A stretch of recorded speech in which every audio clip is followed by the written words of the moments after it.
जय मसीह की। हम आप सबको हमारे कलीसिया के होप एजी कलीसिया के आराधना में हम आपको स्वागत करते हैं। आइए हम आज प्रभु के नाम से प्रार्थना शुरू करें। और इस महीने में प्रभु ने हमें अच्छी तरह से हमको चलाया है, हमारे मनोरथों को पूरा किया है। इस पूरे महीने वो हमारे साथ रहा और हमारे सब कामों में हमें आशीषें दी, इसीलिए हम उसको धन्यवाद करते हैं।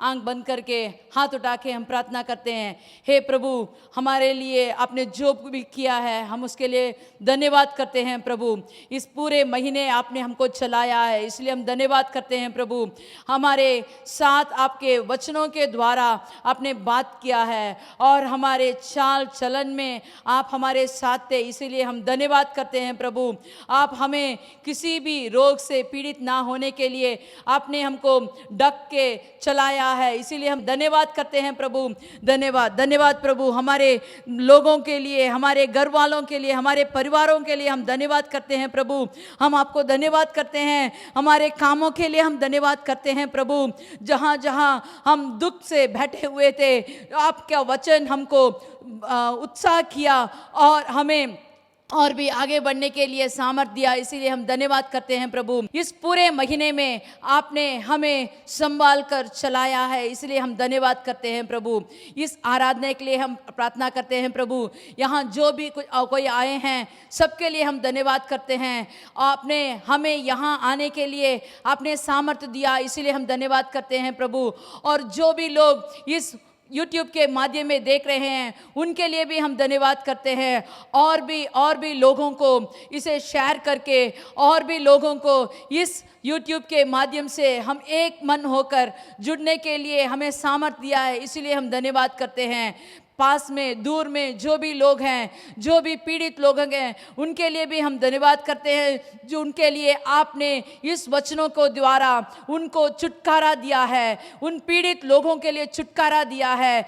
अभी तक आज तक इस महीने के लिए सब कुछ आपने हमको हमारे लिए भरपूर किया है, इसलिए हम धन्यवाद करते हैं। आपके प्रतिज्ञा वचन में जो आपने हमको प्रतिज्ञा दिया है, उस वचन के द्वारा आपने हमें अभी तक चलाया है, इसलिए हम आपके लिए धन्यवाद करते हैं। प्रभु, हमने आप पर भरोसा रखा है और आपने हमारे लिए सब कुछ भला किया है, इसलिए हम धन्यवाद करते हैं। प्रभु, हमारे देश के लिए धन्यवाद करते हैं। प्रभु, पिछले दिनों में आंधी के कारण बहुत लोग बेचैन थे, लेकिन आपने उनको बचाया, छुड़ाया, इसीलिए हम धन्यवाद करते हैं। प्रभु, किसी को बहुत सारे नुकसान ना होने के लिए हम धन्यवाद करते हैं। प्रभु, हे प्रभु, हमारे परिस्थिति को आप जानते हैं। एक एक जन के लिए मन की पूरे कामनाएं पूरा किया है, इसलिए हम धन्यवाद करते हैं। प्रभु, इस आराधना में आप आइए, पवित्र आत्मा हमारे बीच में आकर आप मंडलाइए। हाथ उठाकर हम कहते हैं, हे प्रभु आइए। प्रभु, हम आपको स्वागत करते हैं। प्रभु, ये हमारे मंडली में आप बीच में आकर पूरे स्थान में आप मंडलाइए, सबके मन में आप भर जाइए। प्रभु, अपने पवित्र आत्मा से उनको भर दीजिए। प्रभु, अपने एक जन के लिए जो भी मन की कामनाएं हैं, इस आराधना में आते समय जब गीत गाते हैं, जब आराधना करते हैं, तब उनके मन की विचारों को आप समझकर उसका उत्तर दीजिए। प्रभु, एक जन को जो भी बेचैन है उनको आप छुटकारा दीजिए। प्रभु, आज का मंडली एकदम स्वतंत्र मंडली हो जाए। प्रभु, हमारे मंडली में आप आए हैं और आप यहाँ विराजमान हैं। प्रभु, आप आइए। प्रभु, हमारे बीच में आप आकर अपना पूरा आशीष हमें उंडेल दीजिए। प्रभु, हालेलुया हालेलुया हालेलुया। शुरू से आखिरी समय तक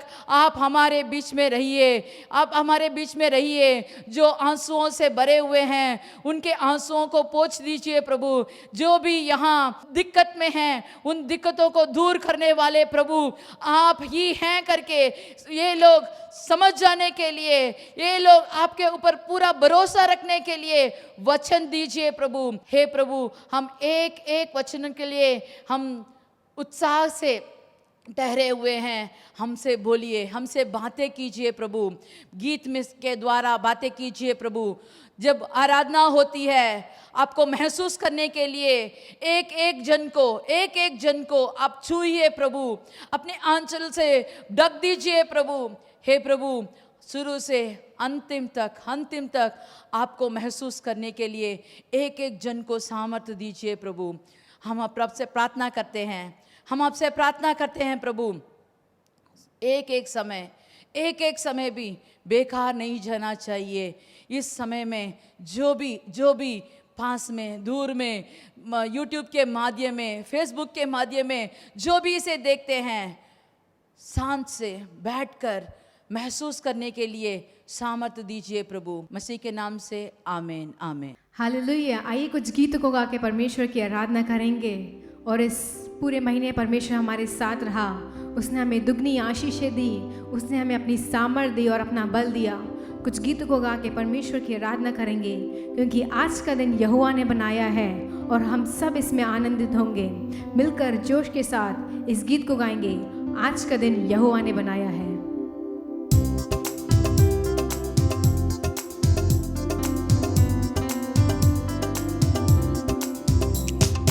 नाज करने यहोवा ने बनाया है, हम इसमें आनंदित हो। आज करने यहोवा ने बनाया है, हम इसमें आनंदित हो।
जीवन में इतवार का दिन बहुत ज़्यादा स्पेशल होता है, क्योंकि हम सब अपने सारे कामकाजों को भूल के परमेश्वर के चरणों में बैठ के उसकी बाट जोते हैं।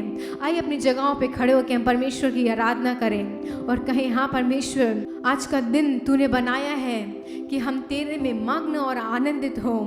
अपने सारे बातों को भूल के, हर एक कामों को भूल के परमेश्वर की तरफ मुड़ते हुए कहें कि हाँ परमेश्वर, हम इस महीने के अंतिम सप्ताह में आ चुके हैं राजा।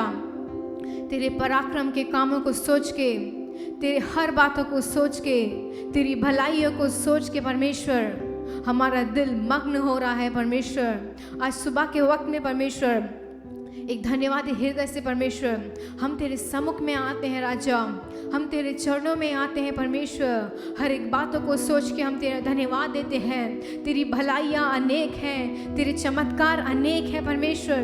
तेरी कृपा हमारे ऊपर बनी हुई है, तेरी अनुग्रह हमारे ऊपर बनी हुई है परमेश्वर। तेरा हाथ हमारे सिर के ऊपर लगा हुआ है परमेश्वर। तूने हमें थाम के रखा है परमेश्वर। हर एक आशीषों को दिए हम तेरा धन्यवाद देते हैं परमेश्वर। हर एक परेशानियों से तूने हमें बचा के रखा है, हर एक मुसीबतों से परमेश्वर, अंधकार की शक्तियों से परमेश्वर, और राजा शैतान की ताकतों से परमेश्वर, बीमारियों से, मुसीबतों से परमेश्वर, दुख से परमेश्वर, अपने पंखों के तले परमेश्वर हमें छुपा के रखा है। हम तेरा धन्यवाद देते हैं परमेश्वर, क्योंकि आज हर राजा वो परमेश्वर तेरे नाम के लिए जीने के लिए परमेश्वर, तेरे मकसद को जानने के लिए तू हमें सहायता कर परमेश्वर। इन अंतिम दिनों में परमेश्वर जितना तेरे और करीब जाना है परमेश्वर, जितना तेरी बातों को और बांटना है परमेश्वर, वो जितना परमेश्वर तेरे सुसमाचार को उन अन्य जातियों को सुनाना है परमेश्वर, तू सहायता कर राजा। हालेलुया। वो परमेश्वर तेरे नाम के लिए हमें जीने के लिए सहायता कर परमेश्वर। अगर आज हम जिंदा हैं राजा, अगर आज हम खड़े हुए हैं तेरे चरणों में परमेश्वर, वो बस तेरे नाम के कारण है परमेश्वर, क्योंकि तू हमारा सृष्टि करता है, तू हमारा सब कुछ है राजा। तेरे नाम के लिए जिए हम, तेरे नाम के लिए जिए हम, तेरे नाम के लिए जिए हम, तेरे नाम के लिए जिए हम। तू बड़े मैं घटूं, मेरे जीवन से महिमा तुझे मिले। तू बड़े मैं घटूं, मेरे जीवन से महिमा तुझे मिले। स्तुतियों के बीच में विराजमान प्रभु, तू बड़े और मैं घटूं।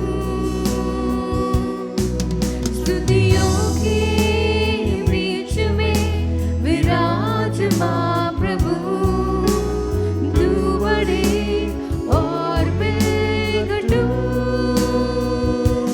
तू बड़े मैं घटूं, मेरे जीवन से महिमा तुझे मिले। तू बड़े मैं घटूं, मेरे जीवन से महिमा तुझे मिले। हाँ परमेश्वर, हमारे जीवन में राजा तू बढ़ने पाए परमेश्वर। हमारे जीवन से राजा सारी महिमा तुझे मिलने पाए परमेश्वर। वो तेरे को हमें प्राथमिक स्थान देने के लिए तू हमें सहायता कर परमेश्वर, क्योंकि तू हमारे जीवन में सब कुछ है राजा, तू हमारा सब कुछ है परमेश्वर। वो हम तेरा धन्यवाद देते हैं राजा, तेरी स्तुति हो राजा। यीशु नाम में है चंगाई, यीशु नाम में है रिहाई,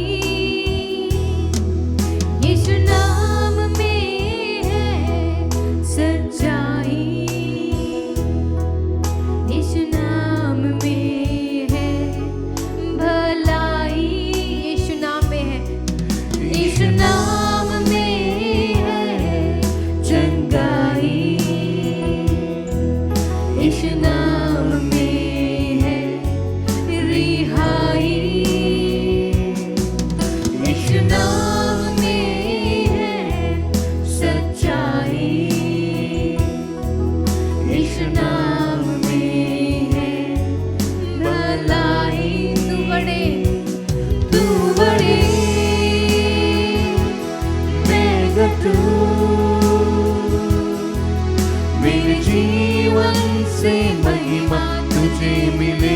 हाँ यीशु, हमारे जीवन में राजा तू तू बढ़ने पाए परमेश्वर, और हम घटने पाए परमेश्वर। मेरे जीवन से महिमा तुझे मिले। तू बढ़े, तू बढ़े, मैं घटूं। मेरे जीवन से महिमा तुझे मिले। तू बढ़े, मैं घटूं। मेरे जीवन से महिमा तुझे मिले। तू मेरा है, मैं तेरा हूँ। तू मेरा है, मैं तेरा हूँ। तू मेरा है, मैं तेरा हूँ। तू मेरा है, मैं तेरा हूँ। मैं खुदा, मेरे खुदा, मेरा जीवन तेरा खुदा है। खुदा, मेरे खुदा, मेरा जीवन ओ तेरा खुदा। तू बड़े, तू बड़े, मैं घटूं। मेरे जीवन से महिमा तुझे मिले। तू बड़े, मैं घटूं। मेरे जीवन से महिमा तुझे मिले। यीशु। हाँ परमेश्वर, हमारे जीवन में तेरे को प्रथम स्थान देने के लिए हमें तू हमें सहायता कर परमेश्वर। हर एक बातों से परमेश्वर हमारे जीवन में तू बढ़ने पाए परमेश्वर। वो हमारी सोच विचारों में परमेश्वर, हमारे कार्य में परमेश्वर तू बढ़ने पाए परमेश्वर। ओ राजा, इस पूरे महीने तो हमारे साथ रहा परमेश्वर। तूने हमें संभाला अपने प्रतिज्ञा वचन के अनुसार। तूने हर एक उन कामों को किया परमेश्वर जो तूने हमें प्रतिज्ञा दी थी परमेश्वर। हम तेरा धन्यवाद देते हैं। इस अगले महीने में भी परमेश्वर, इस नए महीने में भी तू हमारे साथ रहे परमेश्वर। तेरा हाथ हमारे सर के ऊपर परमेश्वर, हमारे हर एक कार्य में होने के लिए हम आपसे प्रार्थना करते हैं। सारा आदर, महिमा, प्रशंसा और जलाल हम आपको देते हैं। मसीह यीशु के सामर्थ्य नाम से मांगते हैं, आमीन। बहुत अच्छी तरह से हमने गीत गाए और प्रभु से आराधना किया, इसीलिए हम प्रार्थना करते हैं। प्रार्थना किया, सब प्रभु ने हमारी स्तुति ली है, इसीलिए हम धन्यवाद करते हैं। धन्यवाद प्रभु, धन्यवाद प्रभु, धन्यवाद प्रभु। हम आपसे कुछ सूचना देना चाहते हैं। अगले महीने में हम बुधवार को, हर बुधवार को यहाँ इस कलीसिया में, होपेची पल्लीकरनई, इस कलीसिया में शाम को 3 बजे से 4 बजे तक प्रार्थना रखे हैं। जो भी इसे सुनते हैं या किसी को आप सूचना देना चाहते हैं तो बोलकर 3 बजे यहाँ उनको आने के लिए बताइए, ताकि वो लोग हमारे साथ आकर प्रार्थना करें। और कोई भी लोग, आपको कोई प्रार्थना है, विनती है, तो हमें जो डिस्क्रिप्शन में दिया है बस फ़ोन से हमको मुलाकात कीजिए, ताकि हम आपको प्रार्थना करें। आपके लिए हम प्रार्थना ज़रूर करेंगे।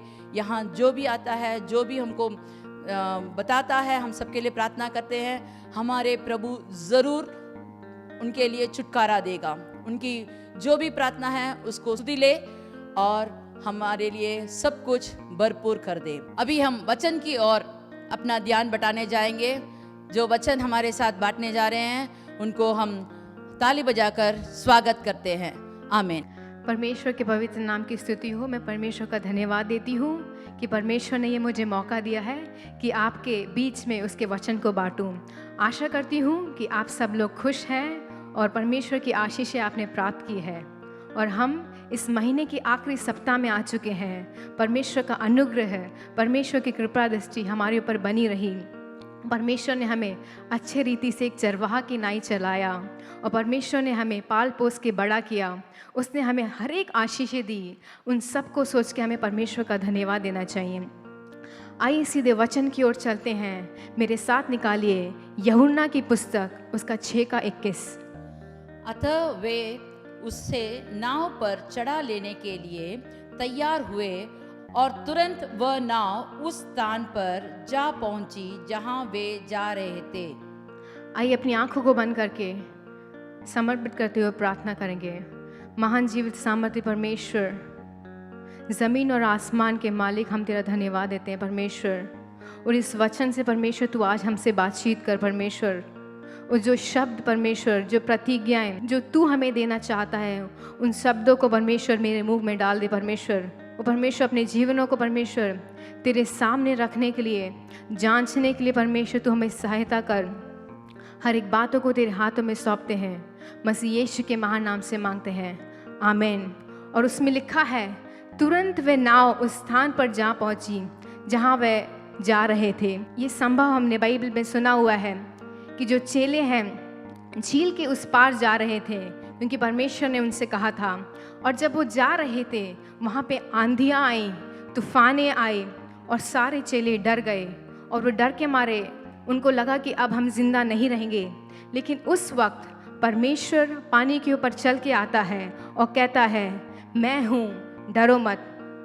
आज हम ये देखना चाहेंगे कि परमेश्वर का हमारे जीवन में होना कितना ज़्यादा ज़रूरत है। जब परमेश्वर हमारे नाव में होता है, जब परमेश्वर हमारे जीवन में होता है, तो वो सारे लहरों को थामने वाला परमेश्वर है। जब हम अपनी ज़िंदगी के बारे में सोचेंगे तो मैं ऐसे सोचती हूँ कि हमारा जीवन एक नाव के समान है। जिस दिन हमें संसार में आए, उस दिन हम एक छोटी सी नाव की तरह इस समुद्र में डाले गए हैं। और कुछ नाव का समय बहुत लंबा होता है, कुछ नाव कुछ दिनों के लिए और कुछ सालों के लिए रहती हैं। और हम सब का एक ही मकसद है कि हम सब झील के उस पार में जाएं। इस ज़िंदगी में हम लोग जब परमेश्वर को अपने नाव का कप्तान मानते हैं, जब हम परमेश्वर को अपना जीवन समर्पित करते हैं, तो हमें एक सही दिशा में झील के उस पार लेके जाता है। हम सब इस संसार में एक यात्री के नाए आए हुए हैं। हम सब एक यात्री हैं। हमारा जीवन यहाँ पे लंबा समय के लिए नहीं है, क्योंकि हमारा जीवन, पौलुस ये कहता है, क्योंकि हम जानते हैं कि जब हमारा पृथ्वी पर का डेरा सरीका घर गिराया जाएगा, तो हमें परमेश्वर की ओर से स्वर्ग पर एक ऐसा भवन मिलेगा जो हाथों से बना हुआ घर नहीं, परंतु चिरस्थायी है। हालेलुया। और वो जो घर है वो बहुत सुंदर होगा, जो हम सोच के भी नहीं दे सकते। कितना सुंदर घर हमारे लिए परमेश्वर तैयार करने के लिए गया है। आज सुबह के वक्त में हम परमेश्वर को अपने जीवन का नियंत्रण दें।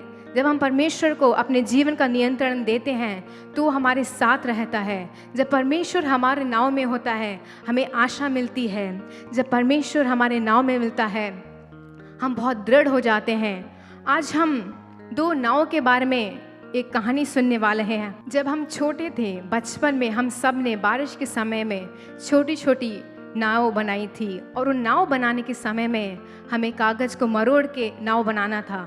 जब हम उसको पानी में डालते थे, कभी कभी वो नाव बहुत अच्छे से तैरती थी, लेकिन कभी कभी हम उसको ढंग से मरोड़ नहीं पाते थे। इसलिए क्या होता था कि वो नाव उस पानी के अंदर डूब जाती थी।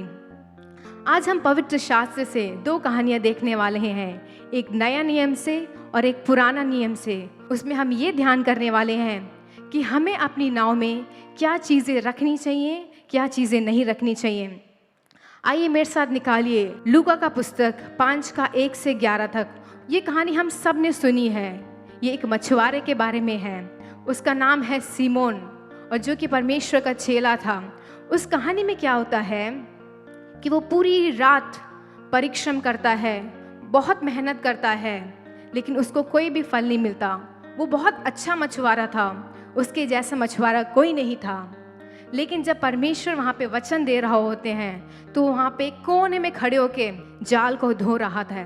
और उसी वक्त वो देखता है कि एक बहुत बड़ी भीड़ परमेश्वर के वचनों को सुन रही है। और वहाँ पे क्या होता है, भीड़ ज़्यादा होने के समय में वहाँ पे परमेश्वर शिमोन से कहता है, क्या तू मुझे अपनी नाव देगा? और वहाँ पे शिमोन क्या करता है, परमेश्वर को अपने नाव को देता है। कुछ देर के बाद वहाँ पे जितनी भी भीड़ होती है वो सब चली जाती है। और फिर परमेश्वर लूका के 5:4 में क्या कहता है, जब वह बातें कर चुका तो शिमोन से कहा, गहरे में ले चल और मछलियां पकड़ने के लिए अपने जाल डालो। और यहाँ पे हम देखते हैं कि परमेश्वर से कहता है गहरे में ले चल, और परमेश्वर की बातों को मान के अपने नाव को गहरे में ले जाता है। 5 पढ़िए। शिमोन ने उसको उत्तर दिया, हे स्वामी, हमने सारी रात मेहनत की और कुछ ना पकड़ा, तो भी तेरे कहने से जाल डालूंगा। और उसने परमेश्वर के कहने से जाल डाला। इसमें हम क्या देखते हैं, हम सबके जीवन में एक ऐसा अनुभव ज़रूर आया होगा सिमोन की तरह। हो सकता है हमने अपने जीवन में बहुत मेहनतें करी होंगी, रात दिन कड़ी मेहनत करके हर चीज़ हासिल करने की कोशिश करी होगी। हमने अपनी योग्यताओं को उसमें हासिल करने की कोशिश की होगी, हमने अपने स्किल्स को डाला होगा, अपनी शिक्षा को डाला होगा, लेकिन हर जगह हम इस वक्त हार के खड़े होंगे। हमने अपनी योजनाओं को, अपने जीवन में जितनी योजनाएं थी उन सब को कोशिश करी होगी कि हाँ, अगर मैं ये पढ़ूंगा तो मैं ये बन जाऊंगा, अगर मैं ये काम करूंगा तो वो ऐसे सफल होगा। लेकिन हो सकता है आज सुबह के वक्त में आपका जीवन भी कुछ शिमोन की तरह होगा। आप सब हार मान के एक कोने में खड़े होंगे और सोच रहे होंगे, इसके ऊपर मैं कुछ भी नहीं कर सकता क्योंकि मैं बेकार हूँ, मेरा जीवन बहुत व्यर्थ है, मेरे से तो कुछ भी नहीं हो पाएगा। और आपको लग रहा होगा कि मैं इस समुदाय में एक व्यर्थ हूँ। आपको अपने परिवार में भी लग रहा होगा कि मेरा इस परिवार में रहना कोई भी यूज़ नहीं है, और आपको एक यूजलेस और एक अनवांटेड वाली फीलिंग आ रही होगी। आपके जीवन में भी हो सकता है आपने बहुत प्रार्थनाएं किया होगी, उपवास रखा होगा और बहुत ज़्यादा वचन भी पढ़ा होगा, लेकिन आपको अभी भी ये लगता है कि नहीं, मैं एक व्यर्थ इंसान हूँ, मैं कुछ भी नहीं हूँ। लेकिन हम पतरस के जीवन से बहुत कुछ सीख सकते हैं। हमने इस कहानी में देखा कि वो एक कोने में खड़े होके अपने जाल को धो रहा था। जाल को धोने का मतलब क्या होता है कि उसने हार नहीं मानी, वो अगले दिन के लिए तैयार हुआ। उसने क्या किया कि ठीक है, कल रात मुझको कुछ भी नहीं मिला, लेकिन आज सुबह मैं अगली रात के लिए तैयार होऊंगा, मैं उस जाल को धोऊंगा और ज़रूर परमेश्वर मुझे सफल बनाएगा। और दूसरी बात हमने देखी कि उसने परमेश्वर को प्राथमिकता दी। वो एक कोने में तो ज़रूर खड़ा था, लेकिन जब परमेश्वर ने उससे अपनी नाव को मांगा, उसने 2 बार भी सोचा नहीं। उसने एकदम परमेश्वर के बोलने के बाद एकदम उसको नाव दे दिया। आज मैं आपसे पूछना चाहती हूँ कि आपके जीवन में आपकी प्रायोरिटी यानी कि प्राथमिकता क्या है? क्या आपके जीवन में परमेश्वर आपकी प्राथमिकता है? क्या आपके जीवन में आपका परिवार आपकी प्राथमिकता है? क्या आपके जीवन में आपकी नौकरी आपकी प्राथमिकता है? क्या आपके जीवन में आपके घरवाले आपकी प्राथमिकता है? क्या आपके जीवन में आपका सुकून आपकी प्राथमिकता है?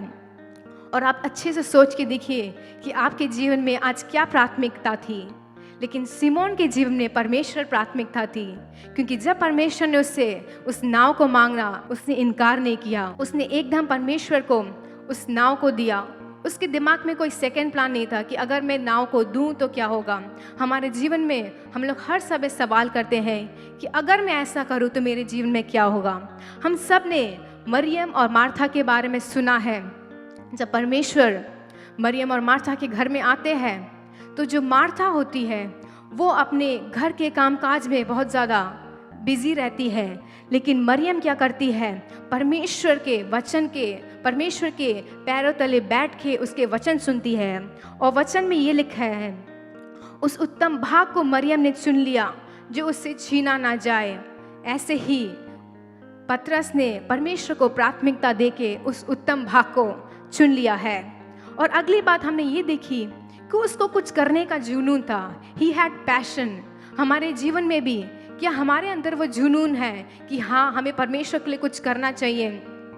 लॉकडाउन के समय में भी क्या हमारे अंदर ये जुनून था कि अब हमारे लिए परमेश्वर के लिए कुछ करना चाहिए, या फिर हम शांत बैठे हुए थे? परमेश्वर आज सुबह के वक्त में हम सबसे यही पूछा है, तूने मेरे लिए क्या किया है? तूने मेरे लिए क्या प्राथमिकता दी है या नहीं दी है? आइए पढ़िए लूका 5:5, उसमें क्या कहता है? सिमोन ने उसको उत्तर दिया, हे स्वामी, हमने सारी रात मेहनत की और कुछ ना पकड़ा, तो भी तेरे कहने से जाल डालूंगा। उसने परमेश्वर की आज्ञा मानते हुए जाल डाला। वो उसको इतना ज़्यादा एक्सपीरियंस था, उसको पता था कि हाँ, अभी तो अगर हम जाल डालेंगे तो मछली नहीं मिलेगी, लेकिन उसके अंदर एक जुनून था कि हाँ, मुझे कुछ करना है, मुझे कुछ हासिल करना है, अगर वो परमेश्वर कह रहा है तो मैं करूँगा। चौथी बात हमने शिमोन के जीवन में देखी, यानी कि पतरस, कि वो बहुत ओबीडियंट था, यानी कि आज्ञाकारी था। परमेश्वर के हर एक वचनों को उसने माना। जब परमेश्वर ने उसको बुलाया वो आया, जब परमेश्वर ने उससे नाव मांगी उसने दी, जब परमेश्वर ने उससे कहा गहरे में ले जा तो वो लेके गया। हमारे जीवन में भी कभी कभी क्या होता है, परमेश्वर हमसे छोटी छोटी बातें मांगता है कि तू मेरे लिए ये कर, तू मेरे लिए कुछ देर प्रार्थना कर, तू मेरे चरणों में कुछ देर बैठ, तू जाके मेरे बारे में दूसरों को सुसमाचार बता, तू जाके कुछ ना कुछ काम कर। लेकिन हमारे जीवन में क्या होता है, कभी कभी और अनेक वक्त में हम परमेश्वर की बातों को नहीं मानते। हम परमेश्वर की आशीष को मानते हैं कि हाँ, परमेश्वर मेरे को ये चाहिए या वो चाहिए। जब हम अपने संसारिक माता पिता की आज्ञा मानते हैं तो वो हमें ज़रूर फल देते हैं और कुछ ना कुछ रिवॉर्ड ज़रूर देते हैं। लेकिन यहाँ पे क्या होता है कि उसने परमेश्वर की आज्ञा मानी। तो हम शिमोन के जीवन से ये सीखते हैं कि आज्ञा मानने से क्या फल मिलता है, और उसके बाद हम सबको पता है क्या हुआ होगा। और अगर हम इस कानान की शादी के बारे में बात करें, जब परमेश्वर ने कहा मटकों में पानी भरो, उन सब ने उसकी बातें मान के मटकों में पानी भरा, और हम सब ने उसका एक काम देखा, उसका एक चमत्कार देखा। तो अब आप सबको समझ में आ गया होगा कि जब हम परमेश्वर की आज्ञा मानते हैं तो परमेश्वर हमारे जीवन में क्या करता है। परमेश्वर हमारे जीवन में चमत्कार करेगा, हमारी प्रार्थनाओं को सुनेगा, लेकिन हमें उसकी आज्ञा माननी चाहिए। अगली हम बात देखेंगे कि उसने वचनों को आदर किया। वो थका हुआ था, उसे लगा नहीं था कि क्या होगा मेरे जीवन में, लेकिन उसने परमेश्वर के वचनों को आदर किया। जब हम परमेश्वर के वचनों को आदर करते हैं तो हमें कोई भी हार नहीं मिलेगी। जब हम परमेश्वर के वचनों को मानते हैं, उन्हें और सम्मान देते हैं, तो परमेश्वर एक विजय हमको देता है। अगली बात हमने देखी कि उसके अंदर बहुत ज़्यादा विश्वास था, यानी कि फेथ। उसमें लिखा है वचन में कि गहरे में ले चल। उसको एक सेकंड भी डाउट नहीं हुआ कि अगर मैं गहरे में ले जाऊंगा तो क्या होगा, क्योंकि उसको इतना ज़्यादा बुद्धि था, ज्ञान था मछुआरे के बारे में और मछली कितने समय पे कहाँ पे मछली मिलती है। लेकिन उसको इतना ज़्यादा विश्वास था कि अगर परमेश्वर मेरे से ये कह रहा है, अगर परमेश्वर ये मुझसे करवाना चाह रहा है, इसका मतलब एक मकसद ज़रूर होगा। इसीलिए परमेश्वर ने उसको गहरे में ले जाने के लिए बोला और उसके अंदर विश्वास था। हमारे जीवन में आशा की बहुत ज़रूरत है। उसके अंदर एक आशा भी थी, सिमोन के अंदर बहुत ज़्यादा आशा थी कि हाँ, अगर मैं परमेश्वर की बातों को मानूंगा ज़रूर होगा। उसके अंदर एक था कि हाँ, अगर मैं सोचूं तो ये संभव नहीं है, लेकिन अगर परमेश्वर कह रहा है तो सब कुछ संभव है। हमारे जीवन में भी अनेक समय में हम आशा को खो देते हैं। हम सोचते हैं कि हाँ, इसके ऊपर मैं नहीं जा सकता। क्यों? क्योंकि हमारे अंदर ना ही विश्वास होता है, ना ही हमारे अंदर आशा होती है। और इन सब का रिजल्ट हमें पता है, इन सब का परिणाम क्या हुआ। जब शिमोन ने परमेश्वर की बातों को सुना, परमेश्वर ने उसको और बलवंत करा दिया, क्योंकि शिमोन ने परमेश्वर को अपने नाव में बुलाया। आज सुबह के वक्त में आप सोचिए कि आपके जीवन में आप किसको बुला रहे हैं, इस संसारिक चीज़ों को बुला रहे हैं या फिर उस पवित्र परमेश्वर को अपने नाव में बुला रहे हैं। और इतना ही नहीं हुआ, जब शिमोन अपनी नाव को गहरे में ले गया, उसको बहुत ज़्यादा मछलियाँ मिली। जब हम परमेश्वर के शब्दों में, जब हम परमेश्वर के वचनों में और गहराई से जाते हैं, उसकी बातों को मानते हैं, उसकी हर एक चीज़ों को, ट्रेजर्स को जानते हैं, जितना हम गहराई में जाएं, उसी वक्त में हमें पता चलता है कि परमेश्वर कितना महान है। और शिमोन ने वही किया, वो गहरे में गया और जो आशीष मिली है वो हम सब जानते हैं। इसमें बस ये नहीं कि हम आशीष मिलते हैं, जब हम परमेश्वर को अपने नाव में रखते हैं, इसका मतलब यही नहीं कि बस हम आशीष पाते हैं, हमारे कारण दूसरे लोग भी आशीषें प्राप्त करते हैं। और इस कहानी में हम सबको पता है, जब पूरी नाव भर गई थी मछलियों से, तो उसको अपने दोस्तों को बुलाना पड़ा कि आओ आओ मेरे साथ आओ। तो अगर आप परमेश्वर की बातों को मानेंगे, उसके वचनों पे चलेंगे, उस पर विश्वास करेंगे, उस पर आशा रखेंगे, तो ना सिर्फ आप लेकिन आपके आसपास जो लोग रहते हैं, आपके मित्र, आपके परिवार, आपके काम करने के स्थान में आपके द्वारा दूसरे लोग भी आशीष प्राप्त करेंगे। इसीलिए परमेश्वर का हमारे नाव में रहना बहुत ज़्यादा मुख्य है। जब परमेश्वर हमारे जीवन में रहेगा, जब हम परमेश्वर को प्राथमिकता देंगे, जब हम परमेश्वर के वचनों को पालन करेंगे, तो परमेश्वर हमें अनेक आशीषों से भरपूर करेगा। आइए इस दूसरी कहानी को पुराना नियम से देखेंगे। मेरे साथ निकालिए योना 1:2। मेरे साथ निकालिए योना 1:2। उठकर उस बड़े नगर निनेवे को जा और उसके विरुद्ध प्रचार कर, क्योंकि उसकी बुराई मेरी दृष्टि में बढ़ गई है। तो यहाँ पे हम देखते हैं कि परमेश्वर ने एक छोटा सा काम योना को दिया कि जाके निनेवे के विरुद्ध प्रचार कर। और उसके बाद हम क्या देखते हैं, योना 1:4 पढ़ेंगे। तब यहोवा ने समुद्र में एक प्रचंड आंधी चलाई और समुद्र में बड़ी आंधी उठी, यहाँ तक कि जहाज टूटने पर था। हाँ, तो यहाँ पे हम देखते हैं कि योना ने परमेश्वर की बात का उल्लंघन किया। इससे हमने पहले देखा कि परमेश्वर की बातों को मानने से हमें क्या आशीषें मिलती है, लेकिन अब हम देखेंगे जब हम परमेश्वर की बातों का उल्लंघन करते हैं, उसकी बातों को हम नहीं मानते हैं, तो उसका परिणाम क्या होगा। और हमने देखा समुद्र में आंधी चली, तूफान चली, लहरें उठे और जहाज टूटने लगी। सारे के सारे यात्री डर गए और अपने अपने देवताओं को बुलाने लगे, अपने जहाज का सारा सामान बाहर फेंकना शुरू कर दिया और रोने लगे कि हे देवता हमें सुन। लेकिन हम वहाँ पे देखते हैं कि योना सो रहा था। क्या कर रहा था योना? सो रहा था। और बाद में जब वो चिट्ठी डालते हैं तो उन लोग को पता चलता है इन सब का कारण योना है। और फिर जो करते हैं और फिर जो यात्री करते हैं उसको आप ज़रूर पढ़िएगा। योना 1:8 में देखिए क्या लिखा हुआ है।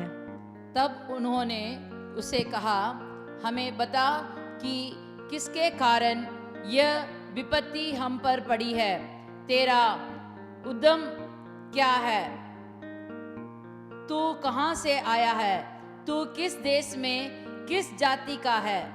और यहाँ पे देखते हैं, और यहाँ पे हम देखते हैं योना के ऊपर अनेक सवाल आ चुके हैं और सारे यात्री पूछते हैं तू कौन है, तू कहाँ से आया है, तेरा यहाँ पे क्या मकसद है।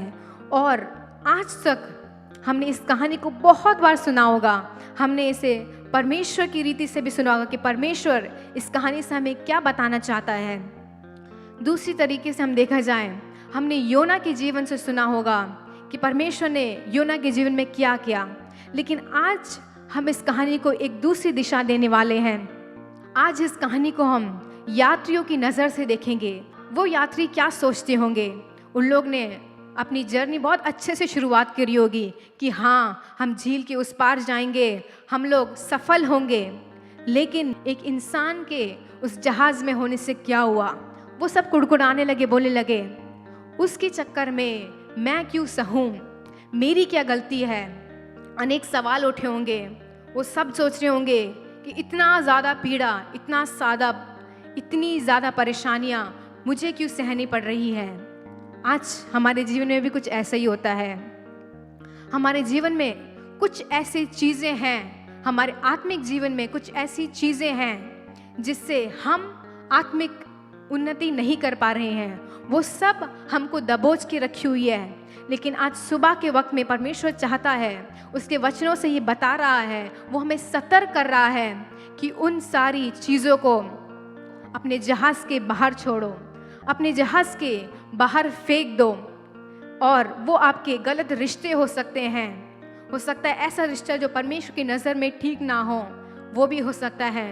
वो आपका क्रोध हो सकता है, वो आपका ईर्ष्या हो सकता है, वो आपकी जासूसी हो सकती है, वो आपका शिक्षा हो सकता है, वो आपका धन दौलत हो सकता है, कुछ भी हो सकता है। इस वक्त अपने जीवन को जांचिए और सोचिए वो क्या चीज़ आपके जीवन में है जो आपको परमेश्वर में प्रगति करने से रोक रही है। वो ऐसी क्या चीज़ है जो परमेश्वर घृणा करता है। उन सब को आज सुबह के वक्त जांचिए। जब हम अपने जीवन से उन गंदी आदतों को, उन गंदे व्यवहारों को अपने जहाज से बाहर फेंकते हैं तो हमारा जीवन शांति से भर जाता है, हमारा जीवन और सुखद हो जाता है। आज सुबह के वक्त में अपने जीवनों से उन गंदगियों को बाहर फेंकिए। हम इस महीने के आखिरी सप्ताह में आ चुके हैं और बस एक और महीना रह गया है। इस साल के अंतिम दिनों में परमेश्वर से प्रार्थना करके उसके चरणों में बैठ के सोचिए कि परमेश्वर, मेरे जीवन में क्या वो गंदगी है जो तू निकालना चाहता है। और एक छोटा सा एग्जाम्पल देखेंगे। न्यायों की किताब 16 का 17 पढ़ेंगे, मेरे साथ निकालिए। न्यायों की किताब 16 का 17। तब उसने अपने मन का सारा वेद खोलकर उससे कहा, मेरे सिर पर छुरा कभी नहीं फेरा, क्योंकि मैं माँ के पेट ही से परमेश्वर का नाज़िर हूँ। यदि मैं मुड़ा जाऊँ तो मेरा बल इतना घट जाएगा कि मैं साधारण मनुष्य के समान हो जाऊंगा। तो यहाँ पे हम सिमसोन के बारे में देखते हैं। सिमसोन एक चुना हुआ व्यक्ति था और हम सबको पता है कि उसका बल उसके बाल में और उसके शरीर में था। हमारे जीवन में भी ऐसा ही कुछ होता है। परमेश्वर ने हमें अनेक टैलेंट्स दिए होते हैं, अनेक स्किल्स दिए होते हैं, लेकिन हम आज उसे किस बात पे उसे यूज़ कर रहे हैं। और उसका अगर हम 16 को 19 में पढ़ेंगे तो वहाँ पे क्या होता है। तब उसने उसको अपने घुटनों पर सुला रखा और एक मनुष्य बुलाकर उसके सिर की 7 लटें मुड़वा डाली और वह उसको दबाने लगी और वह निर्बल हो गया। और यहाँ पे भी देखते हैं कि जो उसकी शक्ति थी वो उसके बाल और शरीर में थी, लेकिन यहाँ पे क्या होता है, उसके मुड़वाने के कारण उसकी सारी शक्ति कम हो जाती है। इसीलिए मैं कहती हूँ कि आपके नाव में ऐसी क्या चीज़ें हैं, ऐसे क्या चीज़ है, ऐसे क्या रिश्ते हैं जो आपको परमेश्वर में और ज़्यादा प्रगति करने से रोक रहे हैं। अगर वो सावधान रहता, अगर वो सतर्क रहता तो उसका बल वैसे ही होता, सिमसोन का बल कम नहीं होता। लेकिन यहाँ पे एक छोटी सी चाल के चक्कर में, बहकावे में आने के चक्कर में वो अपनी परमेश्वर की दी हुई सामर्थ को खो चुका होता है। और एक और हम एग्जाम्पल देखेंगे, लूका 23 के 39 में ये लिखा है। हम वहाँ पे देखते हैं कि 2 कुकर्मी के बारे में, जब परमेश्वर को सूली पे चढ़ाया जाता है, दाईं ओर और बाईं ओर 2 कुकर्मी होते हैं। उसमें से एक कुकर्मी बोलता है कि अगर तू मसीह है तो नीचे उतर के आ, लेकिन दूसरा कुकर्मी बोलता है, हे यीशु, जब तू अपने राज्य में आए तो मेरी सुधि ले। कभी कभी हमारे जीवन में क्या होता है, क्या हम उस अंतिम समय पे अपने आप को दीन बनाते हैं या फिर हम दूसरे कुकर्मी के समान घमंड रखते हैं अपने जीवन में। और आप सबको पता है इसका परिणाम क्या हुआ। जिसने परमेश्वर को पुकारा और बोला, हे यीशु, जब तू अपने राज्य में आए तो मेरी सुधि लेना, और परमेश्वर ने उसी दिन उसको अपने राज्य में लेके आया। हमारे जीवन में हमें हम्बल रहने की बहुत ज़रूरत है। जब हम परमेश्वर के चरणों में दीन रहेंगे, जब हम परमेश्वर के चरणों में बैठेंगे तो परमेश्वर हमें और आशीषें देगा। तो हमने देखा कि हमें किसको अपनी नाव में रखना चाहिए। जब हम यीशु मसीह को अपने नाव में रखते हैं तो वो हमें उस पार लेके जाता है, क्योंकि यीशु मसीह हमारा माझी है। और हमने एक और कहानी में देखा, जब हम अपनी नाव में गलत चीज़ों को, गलत रिश्तों को अपने नाव में रखते हैं तो उसका परिणाम क्या होता है, हमारे जीवन में प्रगति नहीं होती है। हो सकता है आज सुबह के वक्त में आप बचपन से ही परमेश्वर के बारे में सुनते आए हैं। हो सकता है हर इतवार आप कलीसिया में जाते हैं, हर रोज़ बाइबल पढ़ते हैं, लेकिन परमेश्वर आपके जीवन में एक प्रगति देखना चाहता है। जब हम परमेश्वर की बातों को मानते हैं, जब उसके वचन के अनुसार चलते हैं, तो हमें परमेश्वर बहुत आशीष देता है। आइए इस आखिरी वचन को पढ़ के हम प्रार्थना में चले। 1 तीमुथियुस 1:19 पढ़िए। और विश्वास और उस अच्छे विवेक को तामे रहे, जिसे दूर करने के कारण कितनों का विश्वास रूपी जहाज डूब गया। और यहाँ पे लिखा है, जिसे दूर करने के कारण कितनों का विश्वास रूपी जहाज डूब गया। और ये परमेश्वर एक प्रश्न की तरह रखा है आपके जीवन में, क्या आपका जीवन उस विश्वास रूपी जहाज की तरह अटल है या आपका जीवन डगमगा रहा है? ज़रा सुबह के समय में सोचिए और अपने जीवन को जांचिए और देखिए कि आपका जीवन, आपका आत्मिक नाव अभी कहाँ पे है। आइए आंख बंद करके परमेश्वर की ओर चलेंगे और उससे कहेंगे कि हाँ परमेश्वर, मैं अपने जीवन को समर्पित करता हूँ। परमेश्वर, तू मेरे जहाज का, तू मेरे नाव का कप्तान बन। परमेश्वर, आज तक परमेश्वर मैं इधर उधर चलते रहा, मैंने दूसरों की बातें सुनी, मैंने गलत चीज़ों को अपने जीवनों में रखा, लेकिन आज से तू मेरे नाव में कप्तान बन। परमेश्वर, इसी रीति में, और जब हम परमेश्वर को अपना कप्तान बनाते हैं, वो हमें सुरक्षित रीति से उस पार में ले चलता है। और मैं अपने जीवन की एक छोटी सी गवाही देना चाहती हूँ। जब मैंने अपनी 11वीं कक्षा ख़त्म करी थी तो मैंने अपनी माँ को खो दिया था। और मेरे दिमाग में ये सवाल हर रोज़ आता था कि परमेश्वर, मेरे जीवन में ऐसा क्यों हुआ है? क्योंकि जो मेरी माता थी वो दिनों रात प्रार्थना करने वाली थी, वो एक प्रार्थना की योद्धा थी। और मैं परमेश्वर से हर रोज़ पूछती थी कि परमेश्वर, हमारा परिवार एक परिवार है, एक पासबान का परिवार है, और हम परमेश्वर के मार्ग पे चलने वाले हैं, तो ये परिस्थिति मेरे जीवन में भी क्यों? जब हम अय्यूब के जीवन में भी देखेंगे तो परमेश्वर ने उसको अनेक आशीषें दी, लेकिन एक दिन में वो सब कुछ खो गया था। और मैं आज अगर अपने जीवन को देखती हूँ तो मैं सोचती हूँ, अगर उस दिन ऐसा नहीं होता तो मैं परमेश्वर की ये दुगना आशीष प्राप्त नहीं करती। अय्यूब के जीवन में भी अगर वो उसके जीवन में नहीं होता तो वो परमेश्वर के वचन में, परमेश्वर से वो दुगना आशीष प्राप्त नहीं करता। और अपने जीवनों को समर्पित करते हुए उससे कहेंगे, हाँ परमेश्वर, मैं तुझे अपने जहाज का कप्तान बनाता हूँ।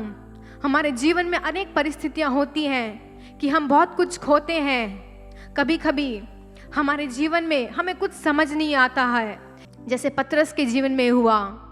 पूरी रात उसने बहुत मेहनत करी, अगले दिन कुछ प्राप्त नहीं किया, लेकिन उसके बाद उसका परिणाम कुछ अलग ही निकला। उसने परमेश्वर की अनेक आशीषें प्राप्त की, और हम सब जानते हैं कि वो परमेश्वर का एक चेला था।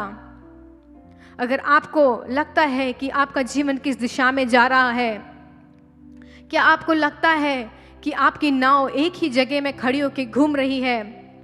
क्या आपको लगता है कि आपके जीवन में, आपके नाव में एक कप्तान नहीं है? तो उस परमेश्वर से कहिए कि हाँ परमेश्वर, मैं तेरे पीछे हो लेता हूँ, क्योंकि तू मेरे जीवन का कप्तान है। आइए समर्पित करते हुए इस गीत को गाएंगे। यीशु के पीछे मैं चलने लगा, यीशु के पीछे मैं चलने लगा, यीशु के पीछे मैं चलने लगा। ना लौटूंगा, ना लौटूंगा, ना लौट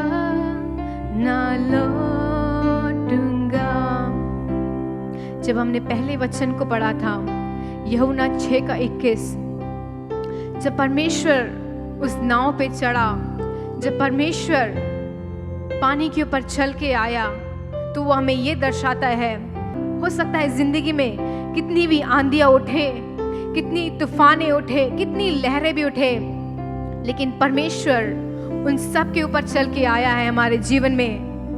वो चेले तो डर गए थे उस पानी से, उस समुद्र से, लेकिन जब परमेश्वर उसके ऊपर चल के आया तो उन लोग ने शांति प्राप्त की। हमारा परमेश्वर हमारी समस्याओं से, हमारी समस्याओं के ऊपर वो चल के आने वाले परमेश्वर है। बस परमेश्वर ये चाहता है कि हम उसे अपने आत्मिक जीवन का कप्तान बनाए, अपने आत्मिक जहाज का कप्तान बनाए। और जब हम उसे करेंगे तो हमें अनेक आशीषें मिलेंगी। धन्यवाद देते महान जीवित सामर्थ्य परमेश्वर तेरे वचनों के लिए। राजा, तू परमेश्वर हमारे जीवनों को जांचने वाला परमेश्वर है। तू जानता है हमारे जीवन में क्या दुख है, क्या मुसीबत है।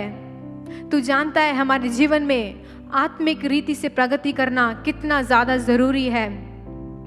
इन अंतिम दिनों में परमेश्वर तू हमें तैयार कर राजा। ओ राजा, उस स्वर्ग में जाने के लिए परमेश्वर, उस स्वर्ग में जाने के लिए तू हमें और तैयार कर परमेश्वर। अपने जीवनों को हम समर्पित करते हैं। सारा आदर और महिमा हम आपको देते हैं। मसीह यीशु के महान नाम से मांगते हैं, आमीन। आइए हम सब मिलकर कहेंगे, हे मेरे मन यहोवा को धन्य कहे, जो कुछ भी मुझ में है उसके पवित्र नाम को धन्य कहे। हे मेरे मन यहोवा को धन्य कहे और उसके किसी भी उपकार को ना भूलना। आमीन।